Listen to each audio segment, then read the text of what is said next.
Jangan lupa subscribe YouTube channel Metro TV News dan jangan lupa nyalakan notifikasinya.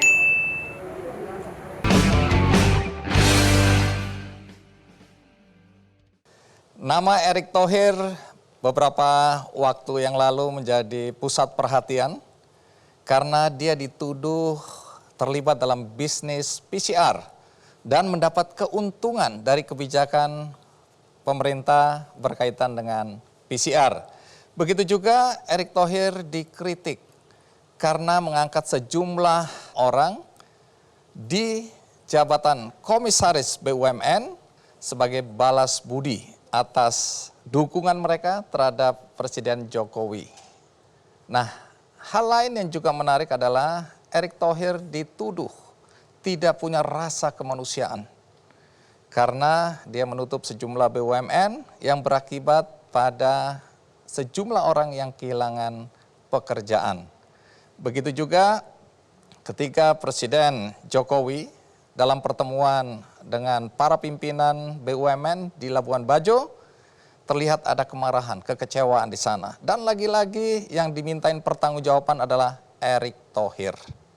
Karena itu, di Kick Andy Double Check, saya mengundang Erick Thohir. Siap, Pak Erick, terima kasih hadir kembali. Sehat sekali. Silakan duduk. Tapi sebelum mulai, saya akan memperlihatkan satu kutipan rangkuman tentang beberapa hal yang berkaitan dengan nama Anda. Ini dia cuplikannya. Bapak Erick Thohir, Menteri BUMN.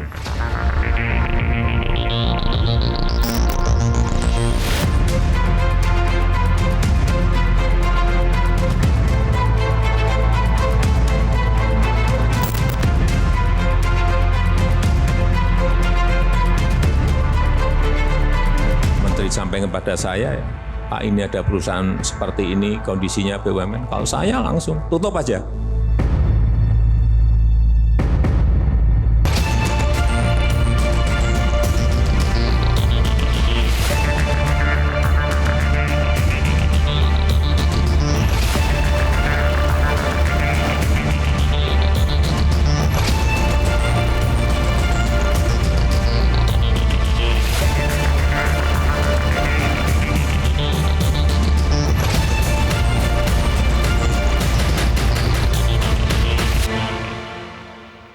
Ya, itu cuplikan berkaitan dengan berbagai isu tentang Anda di luaran sana. Jadi pertanyaan pertama tentu berkaitan dengan isu yang paling hot dan paling akhir, yaitu Anda mendapat keuntungan dari bisnis PCR. Dengan kebijakan-kebijakan pemerintah hari ini, di balik itu Anda yang diuntungkan. Apa penjelasan Anda? Pejabat publik punya resiko bahwa dia harus menerima juga fitnah. Nah, tetapi tentu fitnah ini kan harus dibuktikan. Tidak bisa menuduh sembarangan tanpa data. Tapi itu resiko. Tapi apakah gara-gara gitu kita berhenti? Anda menganggap itu fitnah. Tapi banyak juga yang percaya bahwa Anda betul-betul mendapat keuntungan. Apalagi dikaitkan dengan PT GSI, di mana nama kakak Anda, Boy Thohir, itu juga ada di dalam situ. Dan PT GSI dianggap yang mendapat keuntungan dari bisnis PCR. Kita lihat Undang-Undang Yayasan Pasal 3. Di situ yang namanya yayasan adalah sebuah kegiatan bisnis yang untuk dibalikan kegiatan masyarakat. Kalau sekarang semua yayasan dituduh untuk memperkaya diri sendiri, berarti sekolah, rumah sakit yang sekarang didirikan oleh banyak pihak sama juga dong. Berarti menguntungkan diri sendiri. Bantuan-bantuan sosial dianggap menguntungkan diri sendiri juga, nggak bisa seperti itu. Jadi Anda mengatakan jelas. PT GSI ini dibentuk oleh yayasan. GSI pendiriannya saya juga tidak mengikuti. Dan itu di bawah yayasan. Dan sejak awal saya diminta Bapak Presiden, saya sudah melepaskan seluruh jabatan saya melaporkan harta kekayaan saya secara transparan di KPK, di pajak, dan alhamdulillah konsisten sampai hari ini kita salah satu pribadi yang melaporkan kekayaan dan pajak secara transparan. KPK mengundang Kementerian BUMN sebagai salah satu kementerian yang transparan dalam memberikan laporan harta kekayaan. Bukan saya aja, seluruh direksi komisaris. Bahkan saya tekankan waktu itu, yang tadinya hanya holdingnya, sekarang anak cucu harus melaporkan harta kekayaan. Kita transparan. Nah, tapi yang saya tekankan, Bang Andi, dengan segala hormat tadi, pada konteks COVID itu, banyak resiko yang harus diambil oleh pejabat publik tanpa ada niat sedikit pun, pasti hanya untuk pikiran memperkaya diri sendiri. Lillahi ta'ala. Dan saya rasa ya, Bapak Presiden memimpin dengan baik, para menteri yang terlibat juga banyak yang bekerja 24 jam, dan nawaitunya jelas. Kita pelayanan kesehatan, pelayanan masyarakat pada saat itu dan hari ini harus terus dijalankan karena perang melawan COVID ini belum selesai. Oke, saya masih mengikuti jalan pikiran orang yang menuduh Anda. Katakanlah seorang Erick Thohir tidak mendapat keuntungan langsung. Ada Boy Thohir, ada teman-teman Anda di GSI. Sementara Anda adalah pejabat publik yang bisa mempengaruhi kebijakan-kebijakan. Kemudian orang terkaget-kaget ketika ada kebijakan bahwa penumpang pesawat harus tes PCR. Lagi-lagi orang kemudian melihat ini kebijakan yang pasti menguntungkan pengusaha-pengusaha PCR. Dalam hal ini apa penjelasan Anda? Ratas itu dihadiri tidak hanya Erick Thohir. Ratas itu dihadiri Menteri Keuangan, Bapak Presiden, Wakil Presiden, Menteri Kesehatan, kebijakan PCR juga ditentukan secara transparan. Ratas rapat terbatas. Rapat terbatas. Jadi apa mungkin rapat Seorang terbatas Erick menentukan. itu men-setting untuk menguntungkan saya? Nggak mungkin. Berarti apa? Berarti semua ya yang ada di ratas itu dituduh memperkaya diri sendiri. Jadi apakah gara-gara hal yang bukan bisnis, ya ini mohon maaf, ini bukan bisnis saya, ya kesehatan saya tidak punya track record itu, lalu saya di-framing bahwa memperkaya. Dibandingkan seluruh kegiatan yang kita lakukan pada saat COVID. Apa? Pada saat awal-awal ya kita ditugaskan oleh Bapak Presiden membawa vaksin. 260 juta dari Cina, 100 juta dari negara lain. Saya tetap tertuduh bahwa Erick Thohir dengan keluarga ada keuntungan vaksin 2,6 triliun. Ada coba. Sebelum PCR sudah dituduh. Nah, gimana caranya untung vaksin? Orang itu transaksi langsung dari Bio Farma ke perusahaan Sinovac. Tidak ada perantara. Untungnya di mana? Dan ini yang bahaya. Ketika kita semua di-framing, orang yang membantu, memakai yayasan, membangun rumah sakit, membangun sekolah, swasta, asing, pemerintah, hanya terkotomi gara-gara dipikir menguntungkan diri sendiri. Bahaya negara kita. Saya sangat berharap tadi, bahwa kita harus menjadi yang responsif, tetapi responsible. Ya, ini harus menjadi Pengertiannya apa itu? responsif dalam segala kegiatan yang hari ini terjadi, apalagi dari segi kemanusiaan harus cepat. Tapi percayalah kita responsibel. Dalam arti kita menjaga tadi semua ini dengan bisnis proses yang baik. Dan Presiden menekankan itu. Baik, orang yang percaya bahwa Anda diuntungkan, jadi apapun jawaban Anda tadi, saya mencoba mewakili pemikiran orang-orang yang tetap bercuriga pada Anda. Silahkan. Anda dilaporkan ke KPK, Anda tahu itu? Tahu. Dan saya yakin nggak stop di situ. Anda sudah dipanggil oleh KPK? Belum, saya pasti akan ada komunikasi. Ya, Kalau karena Anda dipanggil, Anda akan datang? pasti. Ya, kita ini kan individu yang harus taat kepada hukum. KPK, kejaksaan, kepolisian itu punya mekanisme yang saya rasa di bawah pemerintahan Bapak Presiden itu terus menjadi peningkatan yang luar biasa. Kepercayaan publik itu dilihat ada surveinya sangat baik sekarang. Dan saya yakin pihak kejaksaan, kepolisian, KPK dalam mendapat pengaduan itu pasti dia akan meng-cross check siapa yang mengadukan. Punya nggak track record benar dalam perjuangan daripada korupsi. Atau sekedar meng-create publisitas dan konflik. Kalau begitu? Dan itu bagian dari apa yang terjadi sekarang. Ya, ini bagian dari demokrasi yang harus kita hadapi. Tetapi tentu semua pengaduan harus didasarkan dengan bukti. Lalu kalau Anda yakin bahwa Anda tidak ada korelasi dengan bisnis PCR, Anda tidak mendapatkan keuntungan 1 sen pun dari bisnis PCR, lalu menurut Anda apa motif orang-orang yang melaporkan Anda ke KPK? Kultur bangsa kita ini yang harus sekarang kita jaga. Rasa gotong royong kita, rasa peduli sesama kita sudah mulai luntur.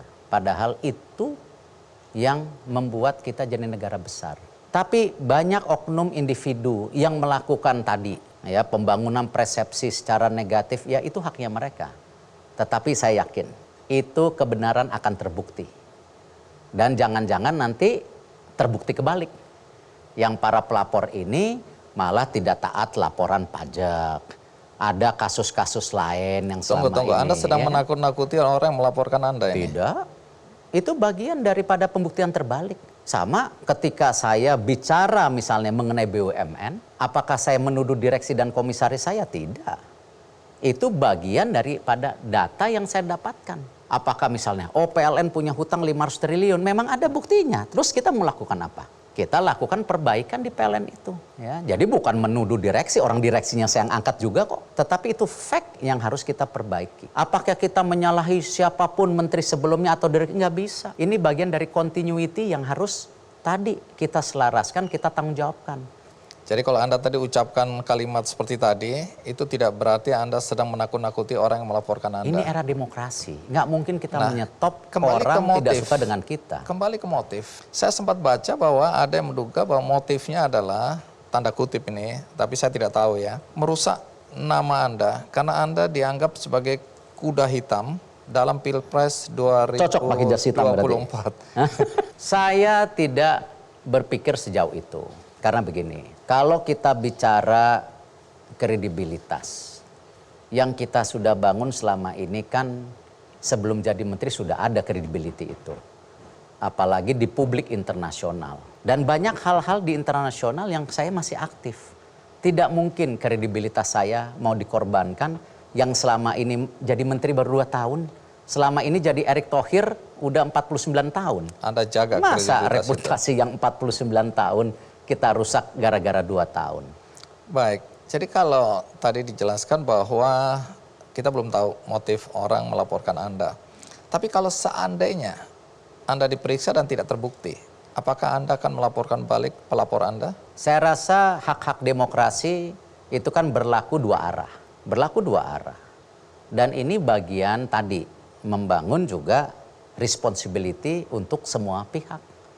Kenapa negara kita ini menuju sebuah kebangkitan yang luar biasa? Kalau hanya dikotori oleh oknum-oknum kecil ya, yang ingin memang Indonesia tidak mau maju. Artinya Anda akan melaporkan balik ini? Saya belum terpikir sampai itu, karena ini bagian dari demokrasi. Saya belum pernah terpikir.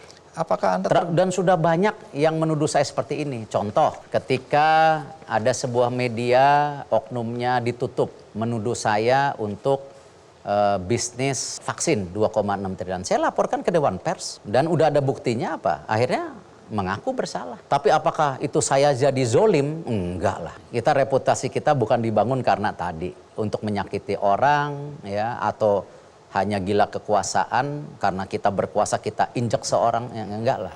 Orang-orang berharap di era Pak Jokowi ini tradisi balas budi dengan menaruh orang pada jabatan-jabatan di BUMN itu berakhir.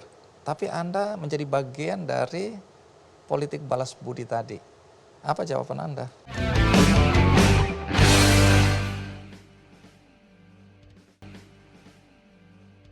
Pak Erik, kita lanjutkan. Begitu santer di luaran sana, ya, orang-orang mengkritik Anda karena Anda mengangkat sejumlah orang yang ditengarai adalah tim sukses Pak Jokowi, dan ini adalah upaya untuk balas budi. Padahal orang-orang berharap di era Pak Jokowi ini tradisi balas budi dengan menaruh orang pada jabatan-jabatan di BUMN itu berakhir. Dan Anda kan profesional. Anda kan harusnya bisa menjaga agar marwah profesionalisme itu tetap ada juga di BUMN.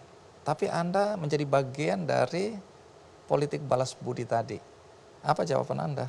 Saya jaga amanahnya tidak hanya dari Bapak Presiden, tentu kepercayaan daripada rakyat semua. BUMN itu jumlahnya 108. Sulit mengontrol jumlah sebanyak itu.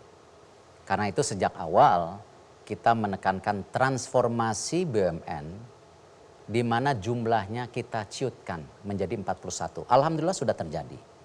Dari 27 menjadi 12. Lalu sekarang kita bicara direksi dan komisarisnya. Itu kan jumlahnya dulu. Ya, 108 kali 5 sama 41 kali 5 lebih mudah 41 kali 5 mencari orang. Kalau kita lihat itu jelas bahwa komposisi di komisaris BUMN bukan direksi. Kalau direksi harus profesional. Ya. Kalau komisaris itu keterwakilan dari 3. 1 perwakilan masyarakat. Kedua perwakilan profesionalisme, yang ketiga perwakilan kementerian. Di undang-undang jelas, ya saya bicara dengan ombudsman, KPPU kita temukan secara transparan ya, bahwa undang-undang kita mengatur keterbatasan tapi tidak mengunci.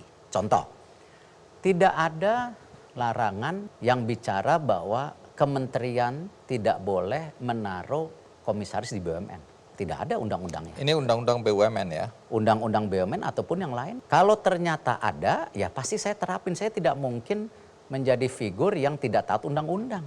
Di situ juga jelas ada undang-undang. Bahwa yang perwakilan masyarakat dari partai itu diperbolehkan tetapi yang tidak aktif. Ada di situ. Yang aktif nggak boleh. Kalau undang-undangnya dihilangkan tidak boleh ada keterwakilan masyarakat, apakah partai, apakah relawan, apakah siapapun yang namanya domain masyarakat, ya kita jalankan. Sama juga sangat senang untuk profesionalisme yang hari ini masih percaya dengan transformasi yang ada di BUMN. Kita rekrut the best people. Nah, lalu bagaimana konteksnya dengan yang masuk kategori pernah korupsi, pernah di partai. Tidak qualified. Nah, apa yang kita lakukan? Yang tidak qualified dulu, karena yang korupsi saya akan tanyakan itu. Apa yang kita lakukan? Makanya kita bangun harus di training ulang untuk mengerti korporasi dan juga sesuai dengan job desk-nya. Yang perwakilan masyarakat, jobnya apa? Tentu bagian bagaimana menyambung daripada kepentingan masyarakat dengan BUMN. Yang pemerintahan tentu tadi, PLN.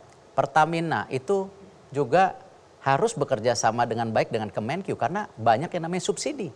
Dan subsidi itu harus diaudit oleh BPKP dan BPK.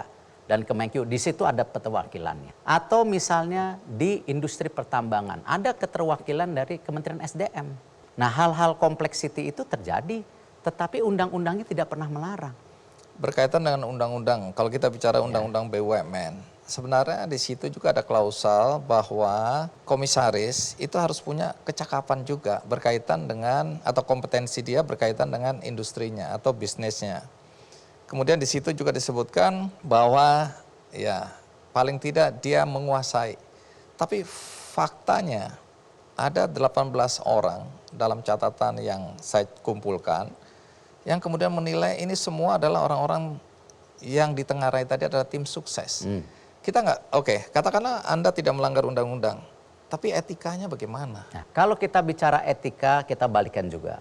Apakah prejudice bahwa orang ini tidak capable harus dilakukan sejak awal? Yang namanya proses percobaan harus dilakukan sama. Ketika saya diminta juga untuk menjadi ketua TKN, memang saya punya pengalaman politik? Tidak. Tapi apa? Kita profesionalisme yang menjaga tadi bagaimana pemilihan ini bisa baik dan tentu memenangkan Bapak Presiden pada saat itu. Tapi secara baik dan transparan. Nah sama, individu-individu ini kan menjadi perwakilan kemasyarakatan. Bahwa kalau itu dulu adalah tim sukses? Itu realita. Saya juga dulu ketua tim sukses jadi menteri. Banyak sekarang juga figur-figur, ya mohon maaf, yang memang tadinya di luar daripada dalam tanda kutip bukan menjadi bagian tim sukses kita, juga bergabung di pemerintahan. Karena itulah apa? Konteks fondasi bangsa kita, bagaimana kita gotong royong saling menjadi kekuatan. Kalau di bangsa lain akhirnya apa? Kontestan politik saling menuduh, saling memenjarakan. Akhirnya apa? Kita kehilangan orang-orang yang bagus yang juga mungkin tidak sama pemikirannya dengan kita. Tetapi perbedaan itu yang membuat kita kuat. Selama ketika di dalam satu payung itu menjadi sebuah kebersamaan. Nggak bisa ketika dalam satu payung masih berbeda. Nah, hal-hal ini saya rasa itu yang luar biasa di Indonesia mengajarkan kita bagaimana kita membangun bangsa kita tadi. Bukan dilihat dari perbedaannya, tapi bagaimana kebersamaannya yang harus kita lakukan untuk bangsa kita sendiri gitu. Tadi Nah, jadi Anda konteks yang namanya komisaris, ada rule of the games-nya kita lakukan. Nah, salah satu yang kita usulkan ke depan, bahwa komisaris itu diangkat 3 tahun, dewan direksi 5 tahun. Nah, ini juga bagian dari apa? Supaya nanti direksi ini ada juga bersinggungan dengan komisaris baru. Jadi check and balance terjadi. Jadi secara moral Anda tidak merasa bahwa ini menyimpang, bersalah, atau melanggar? Yang penting saya tidak melanggar undang-undang, saya juga yang terpenting menjaga amanah yang diberikan, dan juga yang tidak kalah pentingnya saya tidak mau menjadi bagian yang perjudis atau resis mendukung individu-individu tertentu berdasarkan hanya tadi. Kita harus beri kesempatan. Sama seperti saya diberi kesempatan juga di banyak hal. Kalau kita tidak memberi kesempatan kepada semua individu untuk tadi menjadi bagian negara kita, apalagi sekarang young generation, ya kita nggak mau menjadi bagian dari itu. Dan kan kita ada contoh yang baik. Pemimpin yang tidak membuat keputusan apa-apa itu yang terjelek. Tetapi pemimpin yang mengambil keputusan salah terus bisa dikoreksi, itulah kepemimpinan. Yang paling top sempurna, tapi sempurna milik Allah. Kepemimpinan yang ngambil keputusan terus-menerus tepat. Nah, itu luar biasa. Dan saya yakin saya bukan pemimpin juga yang sempurna. Pasti saya punya kekurangan di sana-sini. Tadi Anda sudah sebutkan soal narapidana korupsi lagi ya. Anda mengangkat komisaris mantan narapidana korupsi. Ini nggak masuk di akal orang sama sekali. Tadi undang-undangnya tidak melarang. Tapi kan moral ini, kita bicara orang yang pernah melakukan kejahatan, tanda kutip, Ya. dan korupsi adalah kejahatan berat. Setuju? Dan kemudian Anda menempatkan dia pada perusahaan BUMN. Nalarnya di mana? Itu menjadi bagian proses. Ya, kembali check and balance. Kalau ada keputusan yang salah, ya kita koreksi. Tunggu, saya menangkap bahwa Anda kecolongan ini. Anda tidak tahu bahwa dia mantan narapidana. Bagian daripada koreksi diri saya. Ya, jadi pasti ya baik pemilihan direksi, saya juga mengangkat 3 direksi di zaman saya ganti. Ya, karena ya itulah kepemimpinan, tidak mungkin saya sempurna. Yang penting kita memimpin bukan karena suka dan tidak suka. Saya kemarin contoh ketika membawa direksi top 20 ketemu Bapak Presiden, dari 20 yang saya bawa, 8 dipilih Bu Rini, 12 baru. Apakah gara-gara Bu Rini pilih pada saat itu, saya bilang pilihannya salah. Berarti apa? Like and dislike nggak boleh seperti itu. Itu yang kita jaga. Apa performance yang kita lakukan, itu yang kita sekarang lihat bottom line-nya. Dan saya bisa pertanggungjawaban ya mengenai performance BUMN. Dan saya bisa pertanggungjawaban ke depan pasti lebih baik. Baik. Soal rangkap jabatan komisaris. Undang-undang melarang, Anda membolehkan. Anda mengangkat orang-orang atau bahkan pada saat dia sedang menjabat di satu tempat, Anda angkat di BUMN sebagai komisaris. Soal rangkap jabatan ini, apa penjelasan Anda? Rangkap jabatan dari kementerian itu sebelum saya sudah terjadi. Sudah berjalan dari tahun pertama pembentukan BUMN dari tahun 98. Jadi tidak ada perbaikan di sini, sementara orang mengkritik bahwa BUMN ini harus dikelola dengan serius, full time, dan tidak bisa separuh hati. Kita lakukan. Karena itu tadi saya bilang, porsi daripada leadership profesional yang kita tarik sekarang, itu saya pertanggungjawabkan. Bagaimana Pak Chandra Hamzah di BTN, ada bekas menteri, kita tarik juga Pak Doni Monardo, kenapa? Di Mind ID untuk apa tugasnya? Lingkungan hidup. Karena saya tahu track record Pak Doni di lingkungan hidup sangat proven. Tambang ke depan harus friendly dengan alam. Lalu kita taruh figur-figur lain yang saya tidak bisa sebutkan satu persatu. Dan banyak sekali sekarang di jajaran direksi juga kan kita tarik dari the best talent yang Indonesia punya. Saya juga dituduh. Ketika saya ngangkat Fajri dari Bukalapak, oh ini KKN. Satu, saya nggak punya saham di Bukalapak. Kenal yang punya, kenal. Tetapi saya pastikan Fajri bekerja dengan luar biasa. Mentransformasi Telkom. Ketika saya tarik Soleh Ayubi dari United Healthcare, saudara saya nggak kenal. Tetapi di talent pool yang saya dapatkan, tidak hanya di global dan di dalam negeri, kita coba ambil the best talent.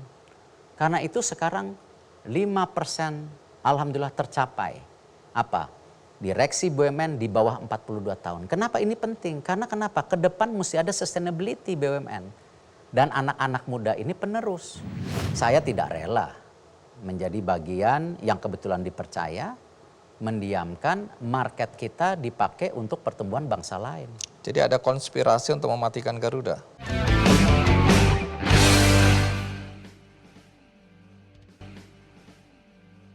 Saya ingin bertanya soal apa yang terjadi di Labuan Bajo.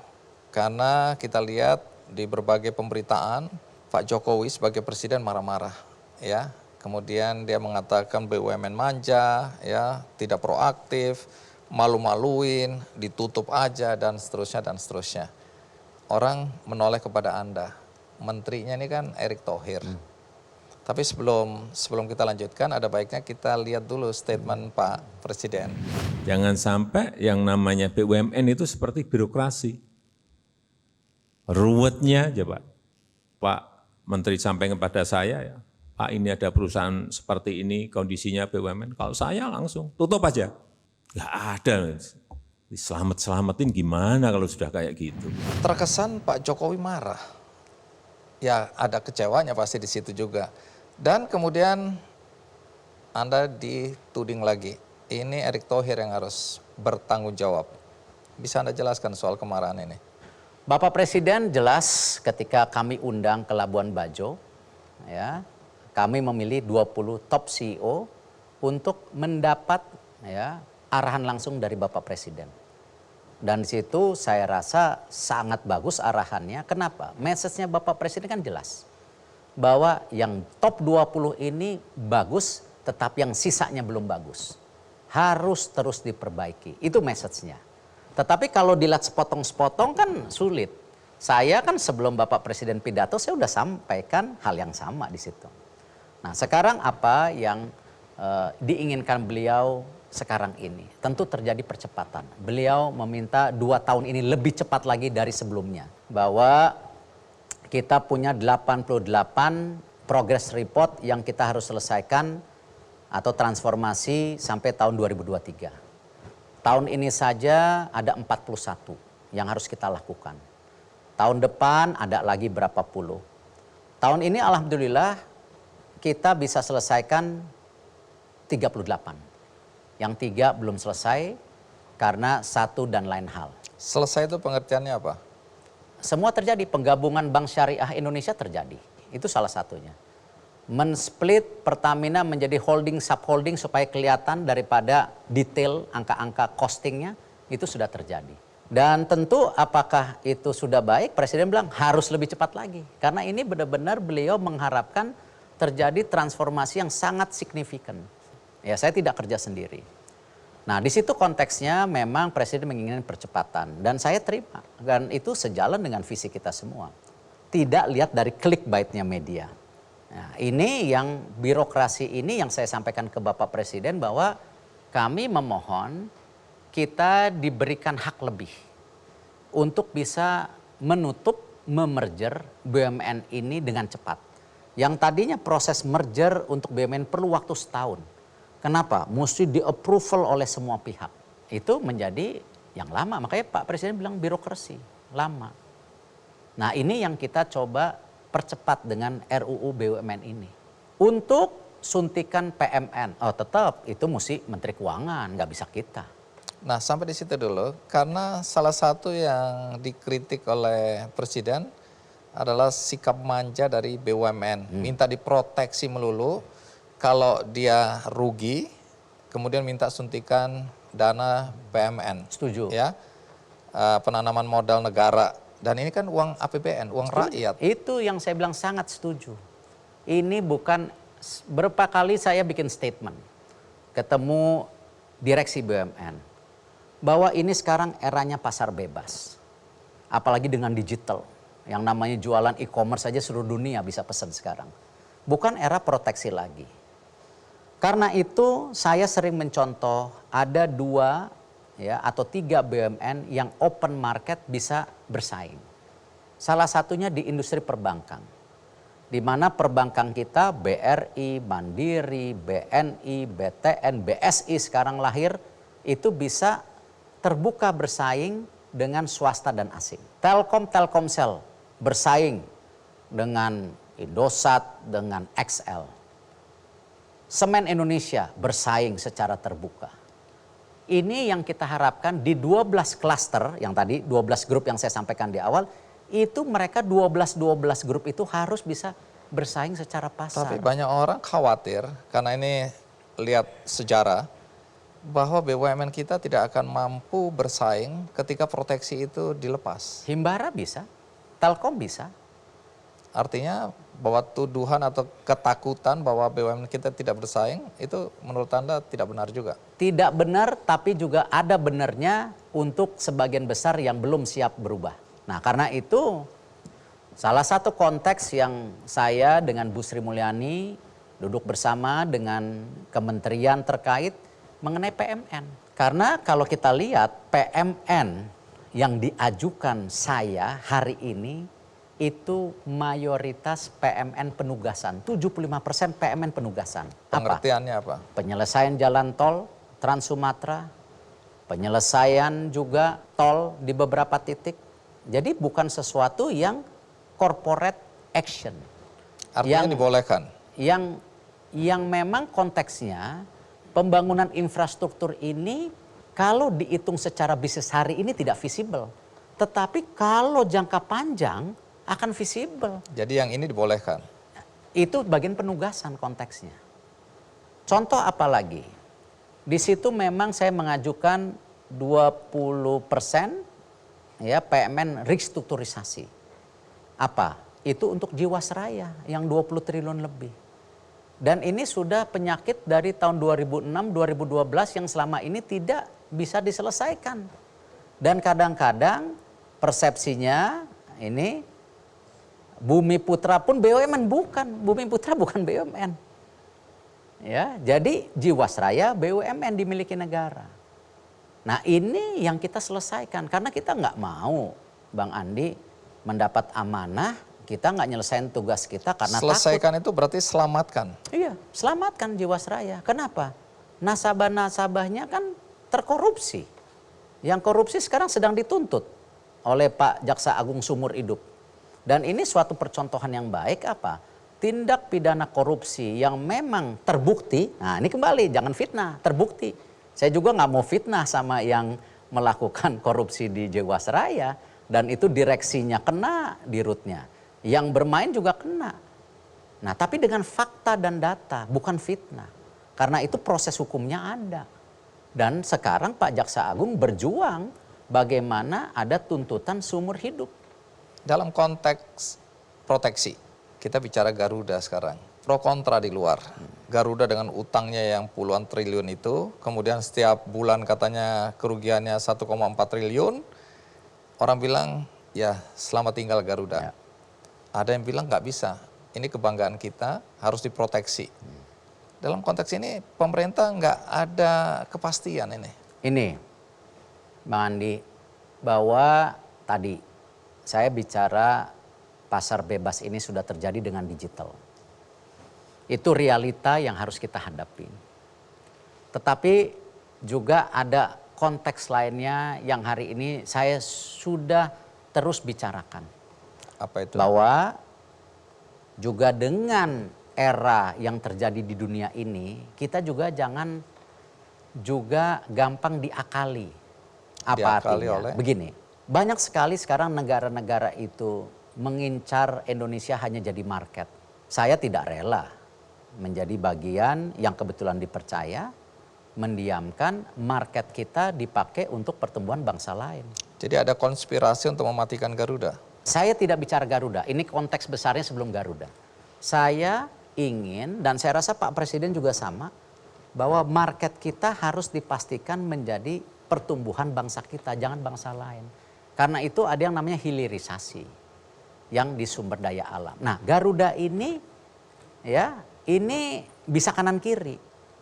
Bahwa begini, sejak awal Garuda bisnis modelnya sudah salah dan ini sudah berlanjut ya puluhan tahun. Dan meledaknya sekarang karena apa? Covid juga.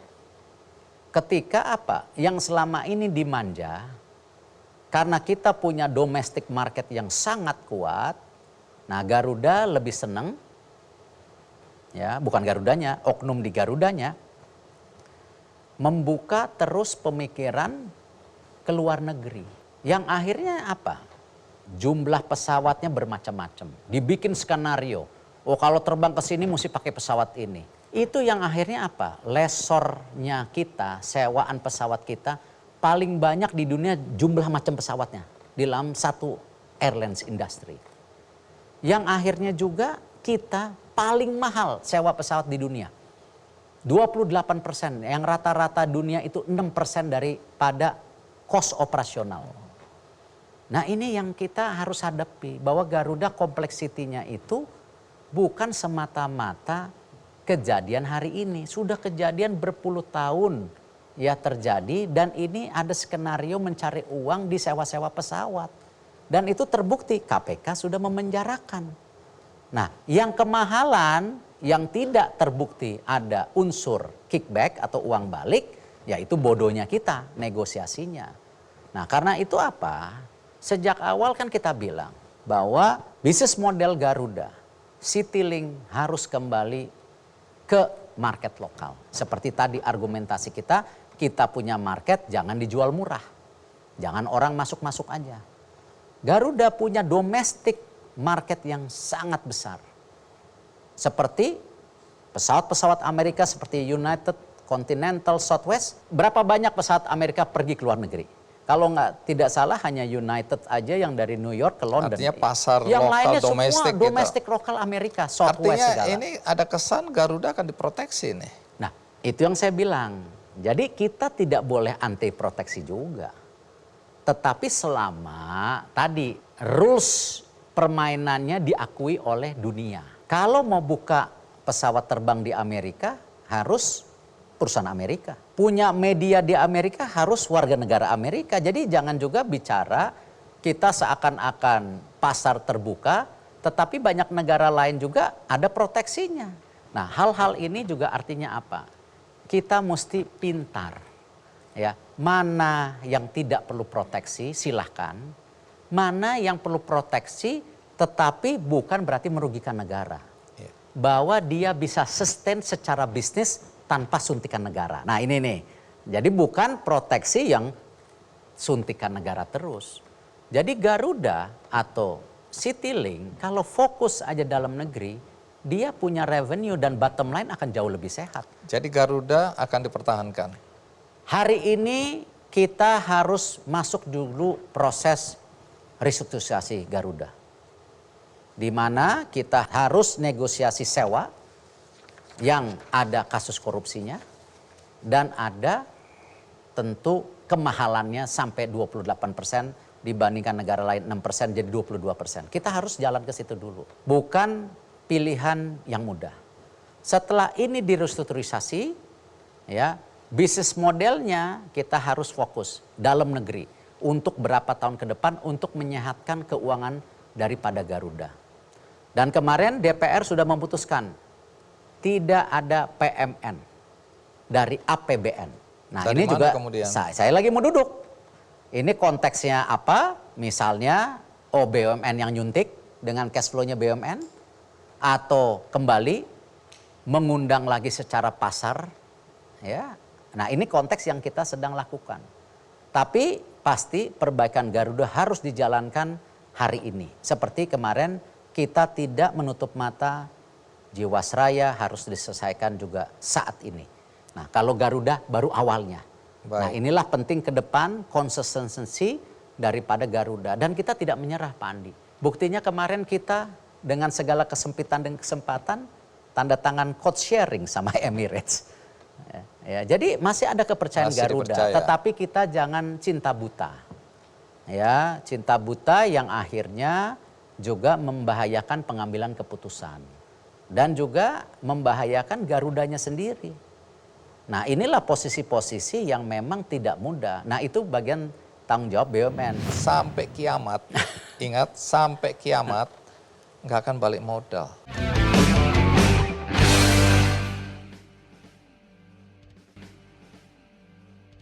Salah satu isu yang juga mencuat ke permukaan dan hari ini masih diperbincangkan adalah proyek kereta cepat Jakarta-Bandung. Ini proyek dianggap sebenarnya tidak layak, ini salah keputusannya, dan kemudian menjadi pertanyaan investasi yang besar. Pertama, dianggap bahwa kereta api dengan jarak yang cuma berapa ini, 150-an kilometer, itu harusnya tidak untuk kereta cepat. Di mana-mana juga di negara maju, itu 500 kilometer baru kereta cepat.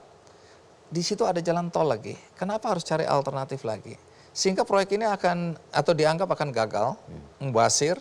Sama nanti saya akan tanyakan juga beberapa bandara yang dianggap mubazir, pelabuhan-pelabuhan yang dengan investasi besar dianggap sepi ya.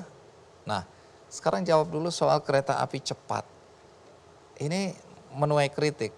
Kenapa menurut Anda ini atau menurut pemerintah ini tepat? Bahwa kereta api cepat itu harus ada, banyak orang bilang keputusan yang salah. Saya melihatnya berbeda. Begini, terlepas saya nggak ikut ya waktu itu ya. Yang namanya pembangunan infrastruktur itu adalah bukan yang namanya hasil yang bisa cepat secara investasi didapatkan. Saya tidak tahu secara detail dulu seperti apa, tapi saya yakini bahwa ini sama seperti proyek investasi, bahwa memerlukan waktu yang sangat panjang. Ya, apakah MRT, apakah LRT, ataupun sebagian jalan tol. Yang dimana akan dirasakan itu bukan sekarang, nanti 30-40 tahun lagi. Dan ada urusan tidak hanya untuk manusia dan logistik barang. Pasti ada hubungan dengan logistik juga nanti yang akan kita rasakan. Kalau tidak salah Bang Andi, Korea itu mempergunakan 50% APBN-nya di tahun 60 ketika Korea miskin setelah perang. Hari ini Korea membuktikan dengan pembangunan infrastruktur yang luar biasa, dia menjadi negara maju. Nah, kita juga mesti ngelihat perspektifnya sama. Infrastruktur itu tentu konteksnya jangka panjang. Nah, sekarang bagaimana dengan kereta cepat? Kereta cepat ini memang kan saya sudah buat statement harus dilanjutkan sampai Surabaya. Ada statement saya. Pak Presiden juga bicara yang sama. Tetapi kan masalahnya kan yang ini saja belum selesai, masa mau lanjut? Dan tentu kan kembali pemerintahan baru yang berikutnya apakah mau melakukan atau enggak kan kita tidak tahu. Itulah kenapa sebenarnya kita kehilangan yang namanya seperti zaman dulu yang GBHN atau Repelita. Akhirnya kita tidak membangun secara kontinu. Nah, kita tentu konteksnya sekarang yang Jakarta-Bandung dulu. Jakarta-Bandung ini tentu strukturnya sekarang diperbaiki. Apa? Sama seperti saya meminta PMN untuk penugasan dan restrukturisasi, tetapi yang tidak perlu uang APBN, ya, termasuk tadi Garuda yang sudah diputuskan, ya kita cari market mechanism, pasar. Nah, cuman kereta cepat ini tidak mungkin pasar. Karena ini masih lama, perlu waktu lama. Nah, karena itu, dan kan waktu saya masuk itu juga proyek ini sudah berjalan 60% lebih. Masa harus berhenti? Ya berarti kalau kita berhenti, berarti uangnya sudah kebakar dong semua, jadi besi tua. Jadi saya mau memberi perspektif dulu untuk penonton yang nggak mengikuti ini kan. Ini kan konsorsium BUMN kita, ya infrastruktur dengan China. Ya. Kerjasama. Ditugasi ya. Oke. BUMN ini, konsorsium ini penugasan. Ya. Oke. Bekerja sama dengan China. Jalan. Tapi oleh karena alasan pandemi, konsorsium ini nggak sanggup pembiayaannya. Maka pemerintah bilang oke diambil alih dan pembiayaannya nih ditanggung oleh APBN. Ya, ada 3 yang sebenarnya. saat ini sudah sekarat karena pandemi. Ada 3. Bahwa konsorsium itu kebanyakan dari karya-karya. Yang tidak hanya kereta cepat, tetapi di masalah penugasan lain, itu memang karya-karya ini harus dibantu. Ya, salah satunya apa yang dilakukan karya-karya itu kan kemarin ada yang namanya PMN. Tapi ada juga karya juga mulai mencari partner dengan INA untuk mengkerjasamakan jalan-jalan tolnya dan perbankan himbara merestrukturisasi. Nah itu mekanisme. Nah kereta cepat ini gimana konteksnya? Toh pinjamannya dari China. Kan pinjamannya dari China, kita hanya equity. Nah bersama perusahaan Cina. Nah apa yang kita perbaiki strukturnya? Memang ini tidak bisa pure B2B. Ini harus jadi penugasan. Dan itu kita presentasi secara terbuka, tidak ada hengki-pengki. Tidak ada konteks proteksi Nggak lagi di sini. ada. Dan kenapa harganya naik? Nah kita tahu Bang Andi, pembebasan tanah di Indonesia ini susah banget. Nah ini yang akhirnya angkanya jadi naik. Nah yang kedua apa? Sekarang COVID ini lihat harga-harga. Semua naik Pak Andi. Harga baja coba naik. Apalagi Batu bara apalagi naik. dicuri ya. Minyak naik. Jadi semua juga cost daripada tadi. Investasi juga naik yang ada hubungan dengan sumber daya alam. Yang baja, batu bara, apa sekarang lagi naik. Jadi memang ada peningkatan karena itu. Nah kemarin delay lagi. Kenapa? Nggak ada yang bisa kerja. Kan hampir 6-7 bulan tidak bisa kerja. Nah ini yang kenapa konteksnya harus strukturnya diperbaiki. Jadi bukan karena korupsi. Nah ini konteksnya. Kalau yang lainnya tadi saya bilang ada indikasi korupsi. Bahkan kalau Garuda sudah ada KPK-nya yang kena sama KPK. Nah kalau ini nggak ada, indikasi korupsinya nggak ada. Karena gitu. pembiayaan ini dianggap terus meningkat dan terlalu besar sehingga ada pengamat ekonomi yang mengatakan sampai kiamat, ingat sampai kiamat nggak akan balik modal. Ya kembali konteksnya kalau infrastruktur memang lama. Ya mungkin kita akan merasakan setelah kita meninggal yang ngerasain anak cucu kita. Jadi ya saya tidak bilang statement daripada pengamat ekonomi itu salah. Tapi memang ada persepsi atau pola pikir yang berbeda antara pemikiran supply dan demand. Ini kan selalu menjadi kontroversi. Nah saya nggak mau terdebat di tadi debat ahli ekonomi. Saya bukan ahlinya, saya hanya kerja bisanya. Nah di sini saya lihat kereta cepat ini ya harus diselesaikan. Dan tentu ada cara-cara lain yang bisa kita lakukan. Dan kereta yang sudah ada hari ini ya kita bisa jadikan kereta barang. Kenapa? Kita tidak punya loh kereta barang secara logistik. Kalau di Amerika, Bang Andi ngeliat deh kalau tiba-tiba berhenti di rel kereta, kereta barangnya panjang banget. Kita nggak ada kereta barang.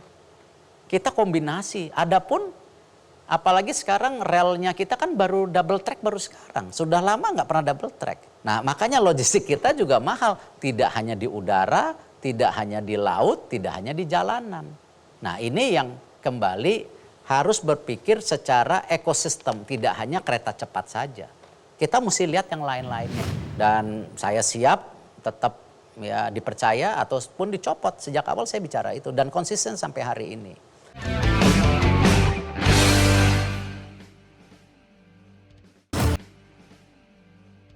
Pak Erik, kenapa banyak orang khawatir dengan investasi yang begitu besar di proyek kereta api cepat? Karena ketakutan melihat beberapa proyek yang hari ini dianggap mubazir, menghambur-hamburkan uang negara. Antara lain yang sering diungkap di permukaan sebagai contoh adalah Bandara Kertajati. Bandara ini sampai hari ini sepi. Beberapa kali penerbangan ada tapi hampir hari ini tanda kutip lumpuh tidak berfungsi.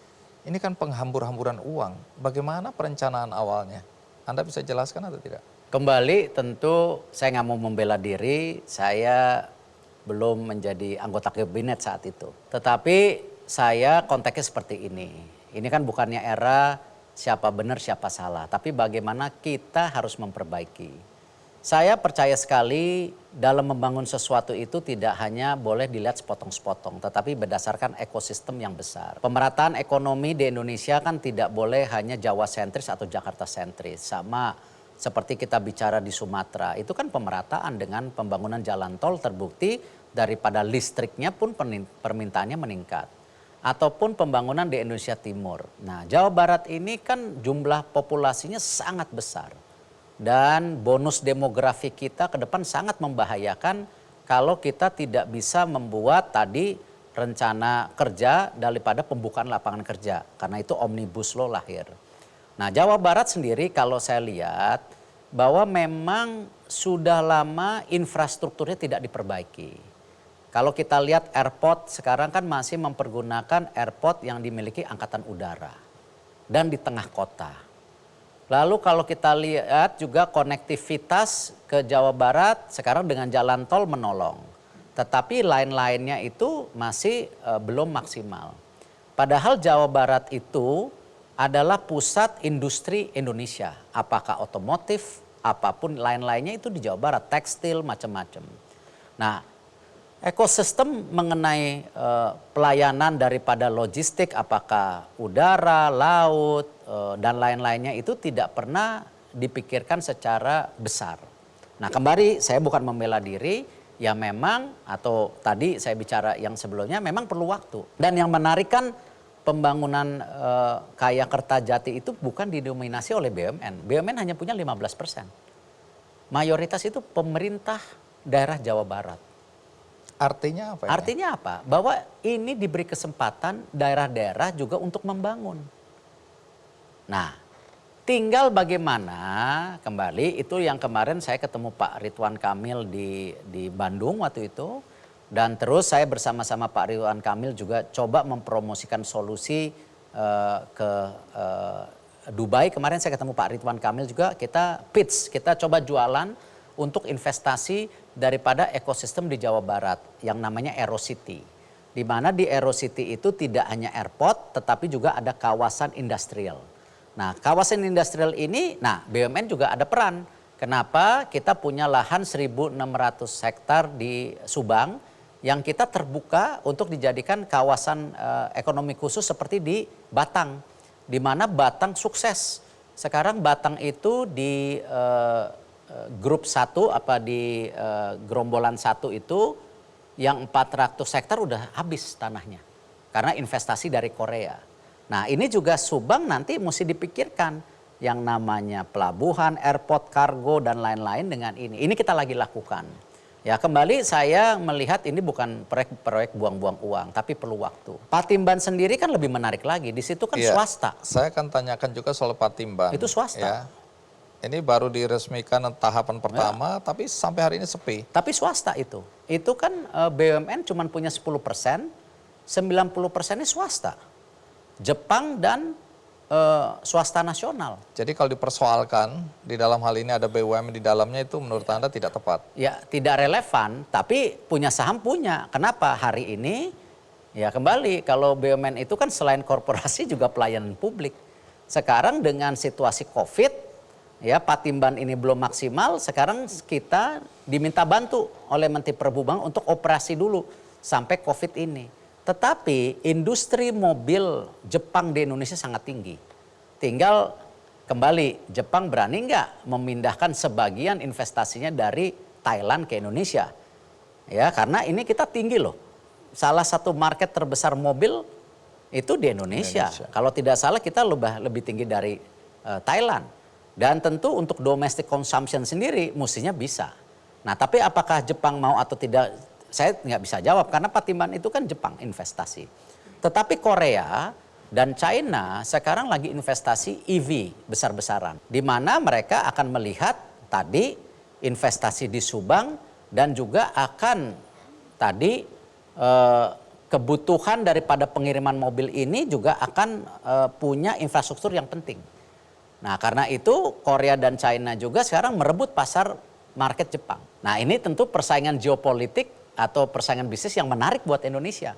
Karena Indonesia kan non-blok.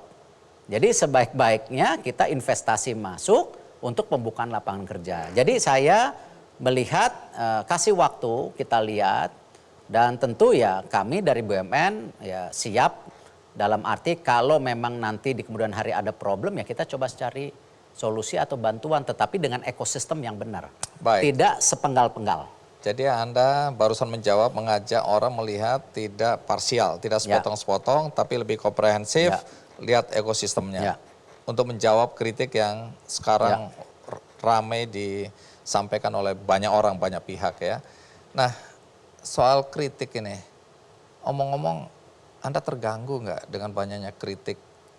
Apakah itu menyangkut pribadi Anda atau Anda sebagai menteri? Saya secara pribadi tidak, karena kita tahu ini era demokrasi. Dan yang namanya kritik itu kan obat, yang namanya pujian racun. Tetapi kalau fitnah ya kita harus benar-benar buktiin. Ya tentu, ya itu yang saya sejak awal bilang kan, memang ibu saya, istri saya bukan orang politik. Dan saya pun kalau dibilang politik ya karena baru, itu pun sebagai Menteri BUMN.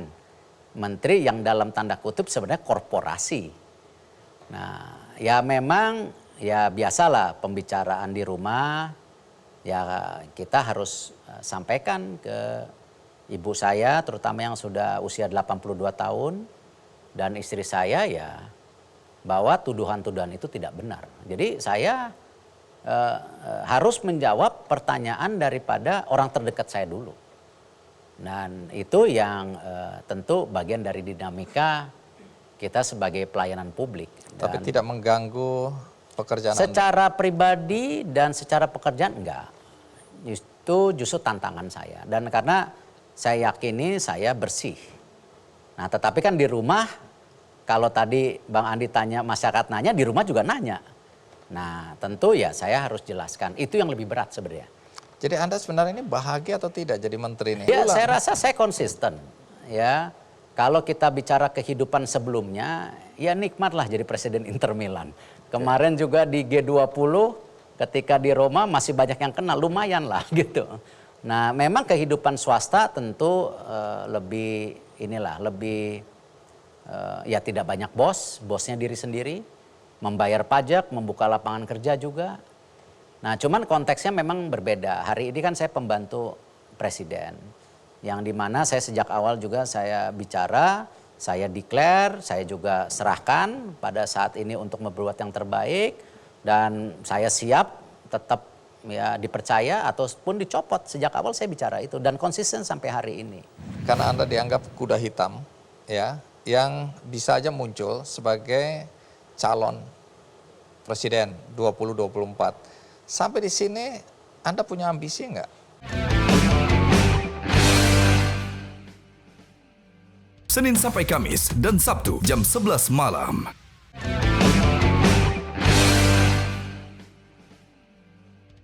Pak Erik, kalau tadi pertanyaan saya lebih mewakili masyarakat melihat BUMN, yang terakhir ini kelihatannya lebih pribadi. Tiba-tiba ada baliho di Pamulang, Banten, cukup besar ukurannya.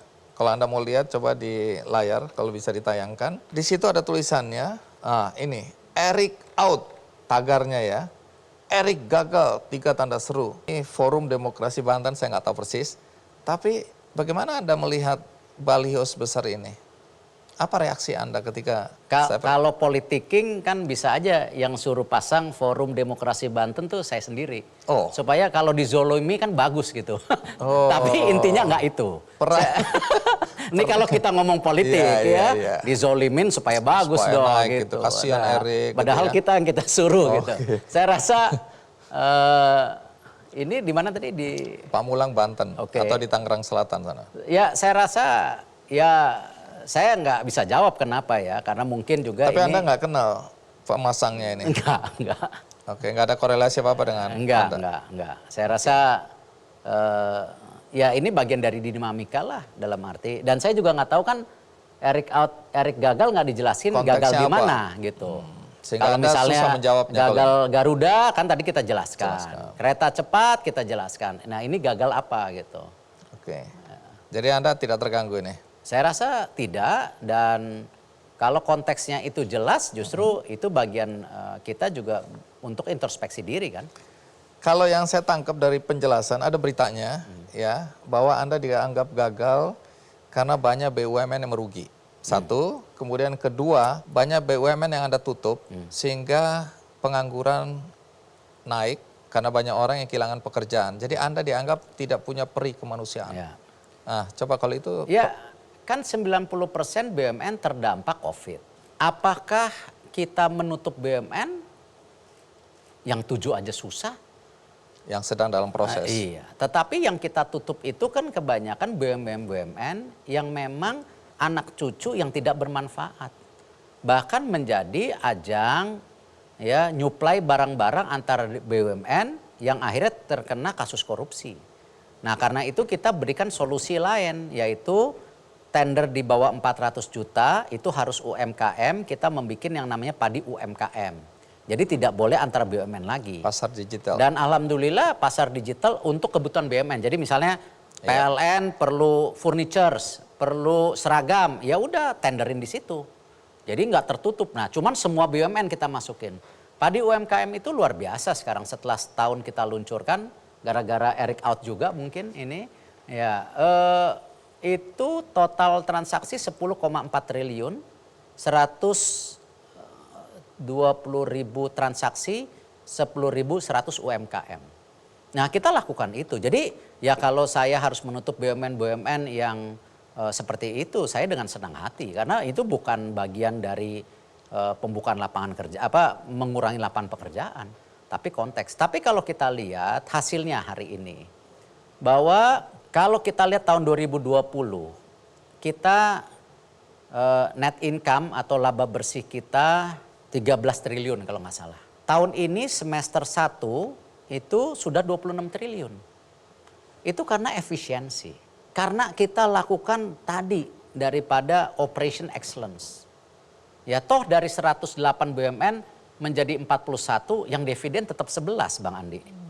Jangan-jangan kalau nanti jadi 30 11 juga 11 juga. gitu. Nah, tetapi konteksnya itu kan kembali ada ruang efisiensi yang harus dilakukan di BUMN ini. Jadi itu kita lihat dari dulu 13, sekarang masih COVID juga 2021 26 triliun, half semester, setengah tahun. Berarti kalau full year saya yakin ini bisa 40 triliun. Jadi dari 13 bisa 300% lebih pertumbuhan labanya. Tetapi sebagai orang swasta yang pernah di swasta, kalau revenue 1.900 triliun dibandingkan laba yang 26 triliun terlalu kecil. Terlalu kecil. Kan mestinya paling tidak bisa 5% lah. Nah ini yang ke depan harus terus diefisiensikan. Nah jadi saya melihat ya hal-hal ini masih banyaklah ruang yang BUMN bisa benahi. Baik, yang juga menarik ada sekelompok orang mendeklarasikan Anda dan Pak Luhut. Saya nggak baca persis siapa yang jadi presiden, siapa wakilnya.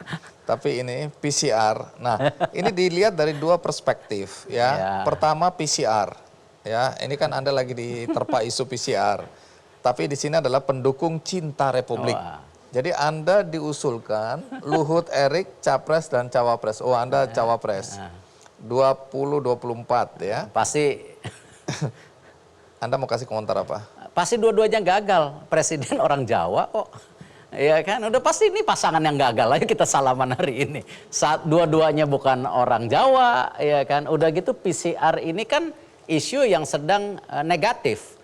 Jadi Anda menganggap ini lebih banyak sindiran atau ya, dukungan? saya yakin ya kembali sama yang pasang Eric out sendiri, ya mungkin ada oknum yang menunggangi, ya atau mungkin ya saya suruh mereka juga declare supaya dukung terzolimi. Enggak lah, kita bukan orang politik ya. Ya seperti ini ya kembali ya saya nggak mau nuduh siapa-siapa, ya sudah pasti pembusukan lah. Jadi ya, Anda tapi ini bagian dari introspeksi. Kan tadi yang saya jelaskan mengenai PCR ya. Itu kemanusiaan yang kita harus lakukan ya. Dan konteksnya tidak ada hubungan PCR dengan saya, kita melakukan kemanusiaan lainnya yang sedang kita gerakan dan tadi COVID di belum depan selesai, gitu. di awal kan saya bilang bahwa kemungkinan Anda banyak sekali diserang hari ini karena Anda dianggap kuda hitam ya. yang bisa aja muncul sebagai calon presiden 2024. Sampai di sini Anda punya ambisi nggak? Gini, kita lihat Ambisi kan, positif loh, iya. belum tentu negatif. Iya, setuju. Ambisi positif oke. Ambisi buta bahaya. Kalau kita lihat kan, saya sangat percaya ya pada struktural daripada Indonesia saat ini, ya presiden itu masih dari orang Jawa. Bukannya Anda harus melakukan terobosan, Ya, mengubah belum paradigma lah. itu. Paradigma itu mungkin 10-15 tahun lagi ketika Di Amerika kita bisa milenial lihat. Z-nya kita sudah jauh lebih besar. Sekarang saya rasa pemilihan emosional masih terjadi. Oke, jadi Terus itu yang artinya kedua, apa? Tunggu yang dulu, itu kedua, artinya apa? Oh, ya, Anda mau lanjutkan. yang kedua di survei-survei 1,8.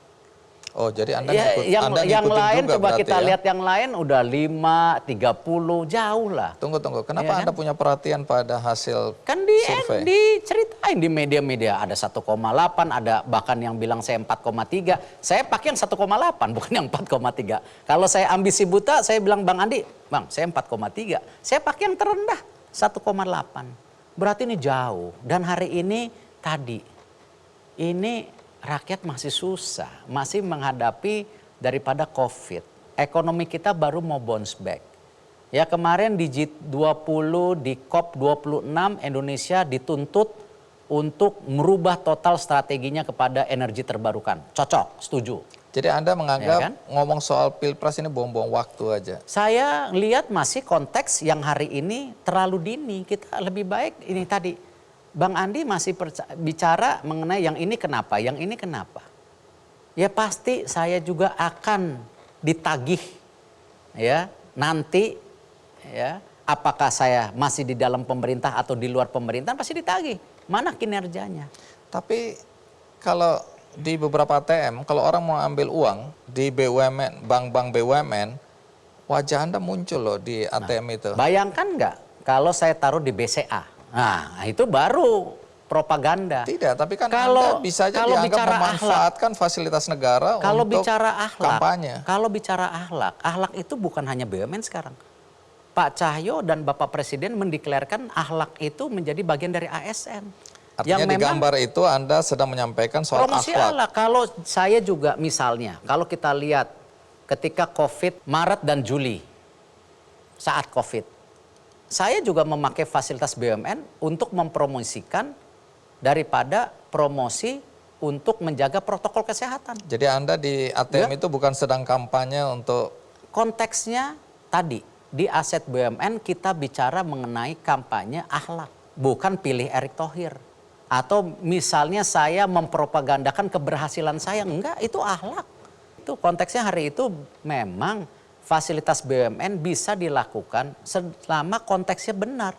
Bukan konteksnya yang lari dari situ. Sama ketika kita kampanye, kemarin diminta vaksin dan masker, itu Pak Presiden kita lakukan.